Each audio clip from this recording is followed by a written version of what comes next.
Rural journalist foundation আরজেএফ Alfadanga উপজেলা শাখার বর্ধিত সভা অনুষ্ঠিত হয়েছে। 7 ডিসেম্বর শনিবার সকাল 10 ঘটিকায় জেলা পরিষদের ডাক বাংলো হলরুমে এই বর্ধিত সভা অনুষ্ঠিত হয়।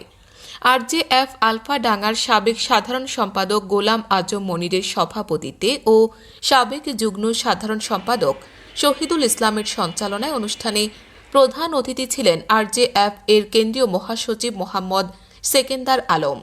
প্রধান অতিথির বক্তব্যে আরজেএফ মহাসচিব সেকেন্দার আলম বলেন, 2007 সালের 1/11-এর সংকটকালীন সময়ে প্রতিষ্ঠিত হয়। সেই থেকে মফস্বল সাংবাদিকদের অধিকার আদায়ে কাজ করছে আরজেএফ। তৃণমূল নির্যাতিত সাংবাদিকদের পাশে দাঁড়িয়ে সারা বাংলাদেশে বিস্তৃতি লাভ করেছে। পর্যন্ত 8,000 সদস্য রয়েছে সংগঠনটিতে। সারা দেশে উপজেলা পর্যায়ে সাংবাদিকদের বুনিয়াদী প্রশিক্ষণ কর্মশালার আয়োজন করে থাকে আরজেএফ। বস্তুনিষ্ঠ ও তথ্য সমৃদ্ধ সংবাদ ও দক্ষ সাংবাদিক তৈরিতেও ভূমিকা রাখছে আরজেএফ।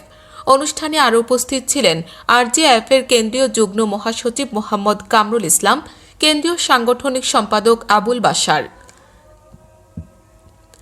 অনুষ্ঠানে বক্তব্য দেন আলফাডাঙ্গা প্রেস ক্লাবের সাধারণ সম্পাদক Mohammad Iqbal Hossain, MC Islamic foundation ও আরজেএফ কেন্দ্রীয় সদস্য তামিম আহমেদ, সিনিয়র সাংবাদিক ও বীর মুক্তিযোদ্ধা খান আসাদুজ্জামান টুনু, রহমান দুলাল, সাংবাদিক ও সাংস্কৃতিক কর্মী রিয়াজ মোস্তাফিজ, কামরুল হক ভূঁইয়া, লায়েকুজ্জামান, হারুন অর রশিদ প্রমুখ। সভা শেষে সকল সদস্যদের সম্মতিতে বিনা প্রতিদ্বন্দ্বিতায় তামিম আহমেদ মিলন সভাপতি ও গোলাম আজম মনিরকে সাধারণ সম্পাদক নির্বাচিত করা হয়।